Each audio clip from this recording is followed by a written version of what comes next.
ગુજરાતમાં લોકશાહીનો પર્વ એવો લોકસભાની ચૂંટણીનું મતદાન યોજાઈ રહ્યું છે। સૌ મતદારોમાં અનેરો ઉત્સાહ છે। એક પણ બૂથ એવું નથી કે જો 50-100 લોકોને જે લાઈનો ના હોય। એટલે સમગ્ર લોકો આજે આ દેશના આદરણીય વડાપ્રધાન મોદી સાહેબને ત્રીજી વાર જોવા માટે ખૂબ જ પોતાના અથાગ રીતે અને પોતે બહુ સક્રિય રીતે પોતપોતાની રીતે આજે મતદાન કરવા નીકળ્યા છે। સૌ મતદારોને હું શુભેચ્છાઓ પાઠવું છું કે આપણે બધા લોકશાહીનો પર્વ ઉજવીએ, સૌ જંગી મતદાન કરીએ અને વિકસિત ભારત, શિક્ષિત ભારત અને ખૂબ સુરક્ષિત ભારત જ્યારે દેશના વડાપ્રધાને બનાવ્યું ત્યારે એમના હાથ મજબૂત કરીએ અને સૌ મતદાન કરીએ એવી હું અપીલ કરું છું। ભારત માતા કી જય। મોટામાં મોટું પર્વ એટલે ચૂંટણી।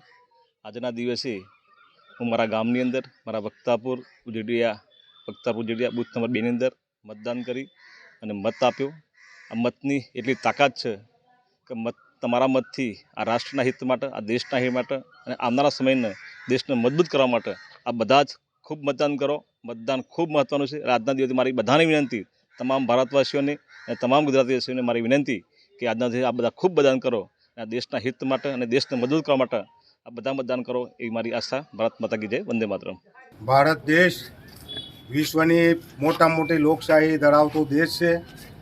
આજે ભારત લેવલે જ્યારે લોકશાહીના પર્વની ઉજવણી થઈ રહી છે ત્યારે આપણા પીએમ માનનીય નરેન્દ્રભાઈ મોદી સાહેબના હાથ મજબૂત કરવા માટે અને વિકાસની જે રફતાર ચાલી રહી છે તેને વધુમાં વધુ આગળ ધપાવવા માટે આજે જ્યારે ચૂંટણી હોય ત્યારે આ ચૂંટણીમાં બધા જ મતદારો વધુમાં વધુ મતદાન કરે અને મતદાન થકી એમના અધિકારનો ઉપયોગ કરીને ભારત રાષ્ટ્રને મજબૂત બનાવવા માટે, મોદી સાહેબના હાથ મજબૂત કરવા માટે અને ભારત જ્યારે ત્રીજું વિશ્વ મહાસત્તા બની રહી છે આર્થિક, ત્યારે ભારતને આર્થિક મહાસત્તા બનાવવા માટે પોતાના કિંમતી મતનો ઉપયોગ કરીને પીએમ મોદી સાહેબના હાથ મજબૂત કરવા માટે આજે સૌ નગરજનોને અને સૌ મતદારોને હું અપીલ કરું છું કે બધા જ શક્ય એટલું વધુમાં વધુ મતદાન કરીને આપણે પીએમ સાહેબને વિજયી બનાવીએ, ભાજપને વિજયી બનાવીએ અને ભારત રાષ્ટ્રને મજબૂત બનાવીએ।